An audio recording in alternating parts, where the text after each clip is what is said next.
ગાંધીનગરના સ્વર્ણિમ સંકુલ 1 ને બોમ્બથી ઉડાવી દેવાની ધમકી મળી છે। તો ગાંધીનગરનું સ્વર્ણિમ સંકુલ 1 જેને બોમ્બથી ઉડાવી દેવાની ધમકી ભર્યો મેલ આવ્યો છે।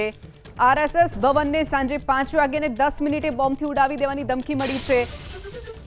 તો મુખ્યમંત્રીની કચેરીને રાત્રે 11 વાગે ઉડાવી દેવાની ધમકી મળી છે।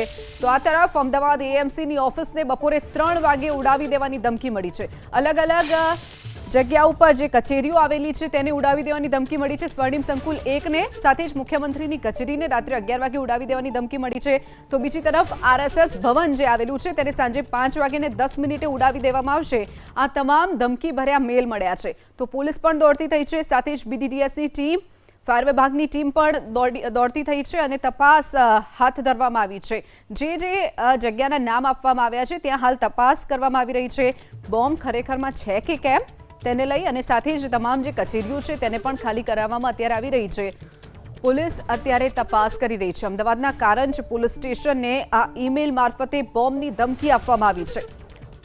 ગાંધીનગરના સ્વર્ણિમ સંકુલ 1 ને બોમ્બથી ઉડાવી દેવાની ધમકી મળી છે। સ્વર્ણિમ સંકુલ 1 જ્યાં મંત્રીઓ બેસતા હોય છે, તો બીજી તરફ આરએસએસ ભવનને સાંજે 5:10 ઉડાવી દેવાની ધમકી મળી છે। મુખ્યમંત્રીની કચેરીને રાત્રે 11 વાગે ઉડાવી દેવાની ધમકી મળી છે। તો એએમસીની જે મુખ્ય ઓફિસ આવેલી છે દાણાપીઠમાં તેને બપોરે 3 વાગે ઉડાવી દેવાની ધમકી મળી છે। અલગ અલગ જે કચેરીઓ અમદાવાદ અને ગાંધીનગરમાં આવેલી છે, સરકારી કચેરીઓને બોમ્બથી ઉડાવી દેવાની ધમકી ભર્યો ઈમેલ આવ્યો છે। તો વધુ વિગતો સાથે સંવાદદાતા કલ્પેશ રાવલ આપણી સાથે જોડાઈ ગયા છે। કલ્પેશ, જે રીતે અલગ અલગ કચેરીઓને અમદાવાદની અને ગાંધીનગરની એમ બંને જિલ્લાની અલગ અલગ કચેરીઓને બોમ્બથી ઉડાવી દેવાની ધમકી મળી છે, શું વિગતો? અત્યારે આપણે સ્વર્ણિમ સંકુલ 1 છે અને એના ત્રીજો માળ જ્યાં આગળ મુખ્યમંત્રી બેસતા હોય છે, જે મેલ મળ્યો છે તેમાં એક ઉલ્લેખ પ્રાથમિક તબક્કે જે માહિતી મળી છે એ પ્રમાણે સ્વર્ણિમ સંકુલના ત્રીજા માળનો પણ કરવામાં આવ્યો છે અને ત્રીજા માળે મુખ્યમંત્રીની કચેરી આવેલી છે। અહીંયા થોડા સમય પહેલાં ડોગ સ્કોડ આવી હતી અને આસપાસનું ચેકિંગ પણ કર્યું હતું। અત્યારે એક પછી એક સાયબર સિક્યુરિટીમાંથી પણ એક્સપર્ટ્સ આવી રહ્યા છે, સાથે જ ગાંધીનગરની સ્થાનિક પોલીસ પણ છે, એસઓજી અને એલસીબી એ પણ પહોંચી ચૂકી છે। જોકે આ મેલના સંદર્ભમાં તપાસ કરવામાં આવી રહી છે। અત્યારે હાલ તકેદારીના તમામ પગલાં જે છે એ ભરવામાં આવી રહ્યા છે। અત્યારે હાલ સ્વર્ણિમ સંકુલમાં મુખ્યમંત્રી, નાયબ મુખ્યમંત્રી નથી, કારણ કે તેઓ દિલ્હી ગયા છે, પરંતુ આ મેલને ખૂબ જ ગંભીરતાથી લેવામાં આવે છે। ઉચ્ચ પોલીસ આધિકારિક સૂત્રોએ પણ કન્ફર્મ કર્યું છે કે મેલ આવ્યો છે, પરંતુ તપાસ ચાલી રહી છે। અત્યારે હાલ સ્વર્ણિમ સંકુલ જે છે ત્યાં તપાસ ચાલી રહી છે। સ્વર્ણિમ સંકુલના ત્રીજા માળે ઉડાવી દેવાની ધમકી મળી હતી, જેને લઈને સ્થાનિક પોલીસો સતર્ક થઈ છે, પરંતુ રાજ્યની અન્ય પોલીસ એજન્સીઓ પણ સતર્ક થઈ છે। અગાઉ પણ આ પ્રકારના મેલ આવી ચૂક્યા છે, ક્યારેક શાળાઓને ઉડાવી દેવાના, ક્યારેક જાહેર સ્થળો, મોલને ઉડાવી દેવાના આપેલા છે। ગાંધીનગરની કચેરીઓમાં ને એમાં પણ ખાસ કરીને જે ઇનપુટ્સ મળી રહ્યા છે તે પ્રમાણે સ્વર્ણિમ સંકુલ 1ની કચેરી જે છે જ્યાં આગળ મુખ્યમંત્રી કાર્યાલય આવેલા છે, આ સ્વર્ણિમ સંકુલ 1 છે કે જ્યાં મુખ્યમંત્રી કાર્યાલય ઉપરાંત રાજ્યના કેબિનેટ મંત્રીઓ અહીંયા બેસતા હોય છે। બીજા તરફ કેમેરામેનને વિનંતી કરીશ બીજી તરફ જે બ્લોક બતાવવામાં આવશે, આ બ્લોક નંબર 1 છે, ત્યાં બ્લોક નંબર 1 જે છે ત્યાં આગળ મુખ્ય સચિવો અને અન્ય સચિવો પણ બેસતા હોય છે। અત્યારે હાલ તકેદારીના તમામ પગલાં ભરવામાં આવ્યા છે। સ્વર્ણિમ સંકુલ 1 જે છે તેના સંદર્ભમાં અત્યારે તમામ પગલાં ભરવામાં આવ્યા છે। જોકે અત્યારે હાલ અહીંયા પરિસ્થિતિ પ્રમાણમાં તમામ સુરક્ષાની તમામ પગલાં ભરવામાં આવ્યા છે।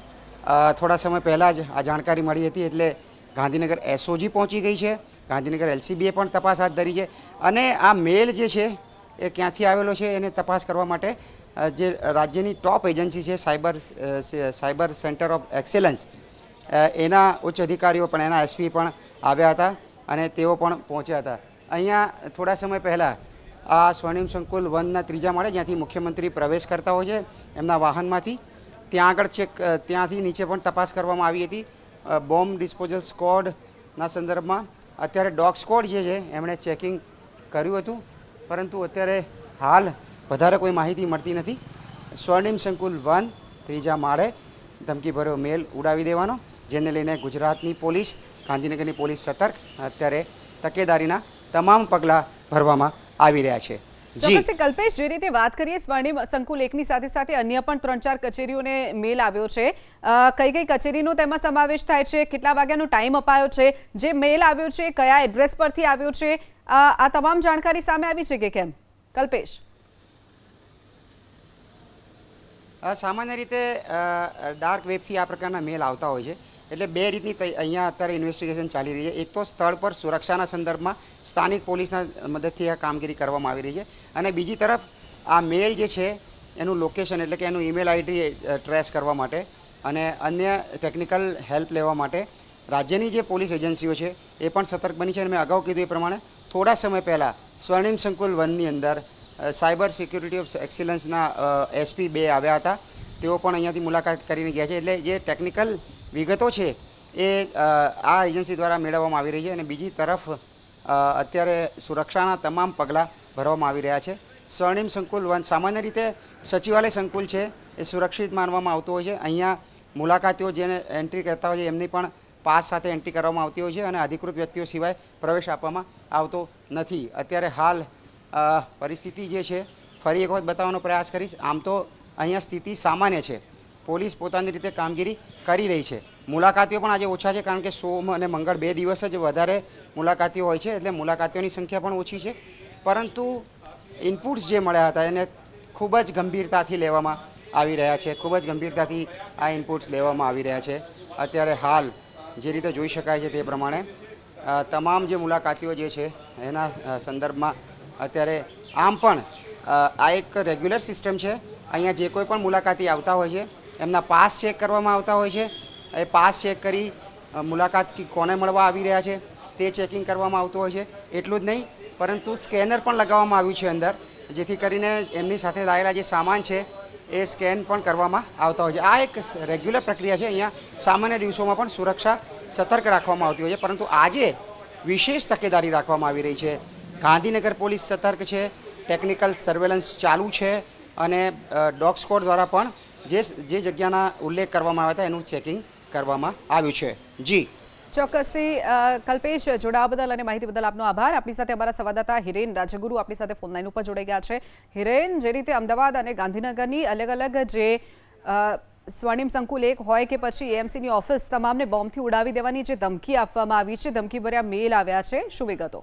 જો એક મેલ આવ્યો છે અને એ મેલ ABP અસ્મિતા પાસે પણ પહોંચ્યો છે. મેલની અંદર જે વિગતો લખવામાં આવી છે તેની અંદર સ્પષ્ટપણે એ લખ્યું છે ગુજરાત અહેમદાબાદ ખાલિસ્તાન. એટલે આ ખાલિસ્તાન સમર્થિત મેલ હોય એવું અત્યારે હાલ આ મેલ ઉપરથી લાગી રહ્યું છે. CM ઓફિસ RSS એવું પણ લખવામાં આવ્યું છે. બોમ્બ ધમાકે એવું લખવામાં આવ્યું છે. CM ઓફિસ @1.11 PM, એટલે કે બપોરે 1:11 વાગે CM ઓફિસ ને બોમ્બથી ઉડાવવાની ધમકી એ પ્રકારનો અહીંયા લખવામાં આવ્યું છે. AMC ઓફિસ @3.11 PM, એટલે કે બપોરે 3:11 કલાકે AMC ઓફિસ પટેલ ભવન એવું લખવામાં આવ્યું છે. RSS ઓફિસ 5.11 PM, એટલે કે 5:11 ધમકી મળી હતી. મને નથી લાગતું કે આ એક ફ્રોડ મેલ સ્પેમ જેવું હોઈ શકે છે, પણ છતાં પણ પ્રોટોકોલના ભાગરૂપે જે પણ સરકાર એના ઉપર એક્શન લેવાનું છે તે લેશે. Thank you. પ્રવીણભાઈ, તમે તકેદારીના શું પગલાં? બિલકુલ ગુજરાત સુરક્ષિત છે. નરેન્દ્રભાઈના નેતૃત્વમાં, ભૂપેન્દ્રભાઈના નેતૃત્વમાં અને આપણા હર્ષભાઈ નાયબ મુખ્યમંત્રીના નેતૃત્વમાં ગુજરાત સુરક્ષિત છે, એટલે કોઈએ ગભરાવું ના જોઈએ. આજે પ્રધાનમંત્રીના 12 વર્ષ પૂરા થયા છે, ત્યારે આ પ્રકારે લોકોને ધ્યાન બતાવવા માટે ઉપયોગ થઈ રહ્યો છે. કેટલાક લોકોને શાંતિ ન ગમતી હોય એટલે આવું કર્યું હશે. પ્રવીણભાઈ, કોણ આ નિશ્ચિત ગેંગ હોય એવું લાગે છે તમને આની પાછળ? જે પણ હશે એ તપાસના આધારે ખ્યાલ આવે. કેવા પ્રકારની તપાસ કરવામાં આવી thank you, thank you, thank you. પોલીસને બોલાવવામાં આવી છે? જવા દેજો. Thank you. તો AMCની મેઇન કચેરી જે દાણાપીઠમાં આવેલી છે તેને પણ બોમ્બથી ઉડાવી દેવાની ધમકીભર્યો મેલ આવ્યો છે. સાથે જ સ્વર્ણિમ સંકુલ 1 જ્યાં મુખ્યમંત્રી બેસતા હોય છે તેમની ઓફિસ આવેલી છે. સ્વર્ણિમ સંકુલ 1માં મોટાભાગના મંત્રીઓની ઓફિસ આવેલી છે, તેને પણ બોમ્બથી ઉડાવી દેવાની ધમકીભર્યો મેલ આવ્યો છે.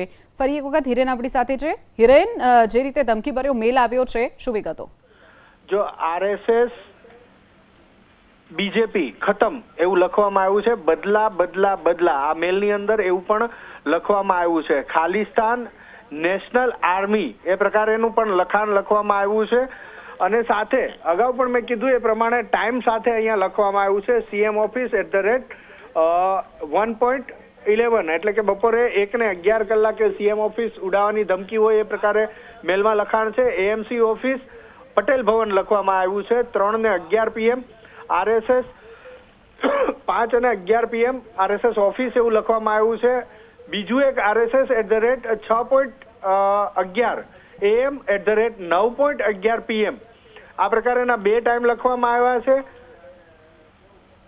આ રીતે બ્લાસ્ટ થશે એ પ્રકારેનું પણ લખવામાં આવ્યું છે 10 જૂન અને /30 સપ્ટેમ્બર લખવામાં આવ્યું છે. આ રીતના મેલની અંદર એ પ્રકારેના લખાણ લખવામાં આવ્યું છે.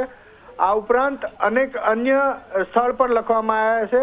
RSS જો હૈ બીજેપી થા હેવ સપોર્ટેડ 1984 એ પ્રકારેનું લખવામાં આવ્યું છે. ધેન 1984 જૂન 30 સપ્ટેમ્બર એ પ્રકારેનો પણ વર્ડ લખવામાં આવ્યા છે. પંજાબ વાઇઝ રીચ 20,000 અલગ અલગ પ્રકારની સંજ્ઞાઓમાં કંઈક લખવામાં આવ્યું હોય એ પ્રકારે પણ લાગી રહ્યું છે. તો આ એક જે મેલ આવ્યો છે કારંજ પોલીસ સ્ટેશનને આ મેલ આવ્યો છે, અમદાવાદના કારંજ પોલીસ સ્ટેશનને, અને એની અંદર આ તમામ વિગતો લખવામાં આવી છે અને બોમ્બ બ્લાસ્ટ કરવાની ધમકી આપવામાં આવી છે. ચોક્કસ હિરેન, માહિતી બદલ આભાર. તો હાલ કોઈ શંકાસ્પદ વસ્તુ નથી મળી. તપાસ અત્યારે ચાલી રહી છે. ધમકી મળતા જ AMCની આખી બિલ્ડિંગ ખાલી કરી દેવાઈ છે. સ્વર્ણિમ સંકુલ 1માં પણ જે મુલાકાતીઓ આવી રહ્યા છે તેમની સુરક્ષા પણ વધારવામાં આવી છે અને સાથે જ જે પણ તેમનો એન્ટ્રી પાસ હોય તે તમામની તપાસ પણ કરવામાં આવી રહી છે. આ ઉપરાંત RSS ભવનને પણ બોમ્બથી ઉડાવી દેવાની ધમકી આપવામાં આવી છે. જે મેલ આવ્યો છે તેમાં ખાલિસ્તાની તરફી આ મેલ હોય તેવું ક્યાંક લાગી રહ્યું છે. બીજી તરફ મેલ આઈડીની વાત કરીએ તો ડાર્ક વેબ પરથી જે મેલ આવતા હોય છે તે પ્રકારેનો આ મેલ આવ્યો છે. એટલે પોલીસ તપાસ કરી રહી છે મેલ આઈડીને લઈને.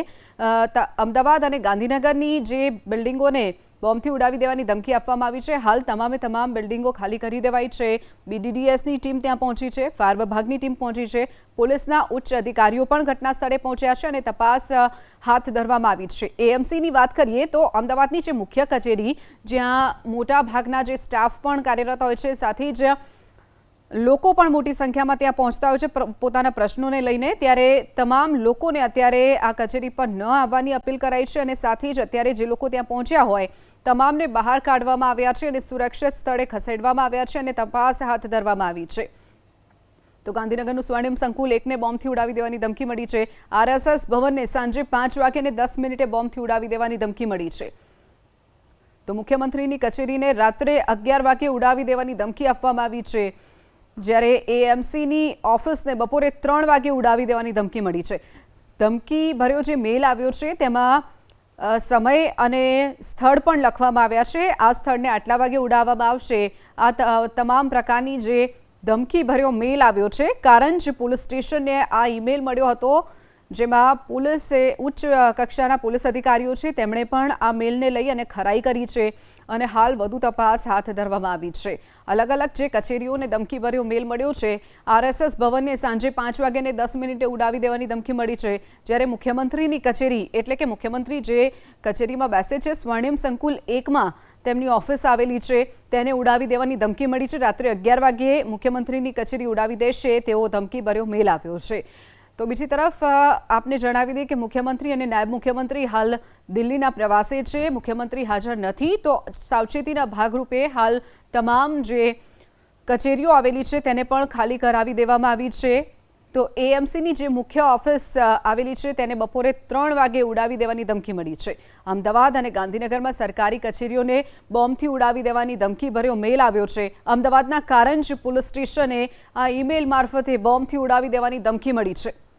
તો પોલીસ, BDDSની ટીમ, ફાયર વિભાગની ટીમ હાલ ઘટના સ્થળે પહોંચી અને વધારે તપાસ હાથ ધરવામાં આવી છે. જે સ્ક્રીન પર આપ દ્રશ્યો જોઈ રહ્યા છો સ્વર્ણિમ સંકુલ 1ના દ્રશ્યો છે જ્યાં સુરક્ષા વધારી દેવામાં આવી છે. જે પણ મુલાકાતીઓ આવી રહ્યા છે તેમની પણ સુરક્ષા એક તરફ વધારવામાં આવી છે, સાથે જ તેમની તપાસ પણ કરવામાં આવી રહી છે. તેમનો જે એન્ટ્રી પાસ છે તે પણ તપાસવામાં આવી રહ્યો છે. મોટાભાગે સ્વર્ણિમ સંકુલ 1 છે, 2 છે, તેમાં પ્રવેશ માટે જે મુલાકાતીઓ હોય છે તેમને કમ્પલસરી એન્ટ્રી ટિકિટ લેવાની રહેતી હોય છે અને જે અધિકૃત લોકો હોય જરૂર સિવાય કોઈને એન્ટ્રી પણ તેમાં નથી મળતી. પહેલાંથી જ તેમાં સાવચેતીની તકેદારીના પગલાં લેવામાં આવતા હોય છે, ત્યારે વધુ સુરક્ષા કડક કરવામાં આવી છે.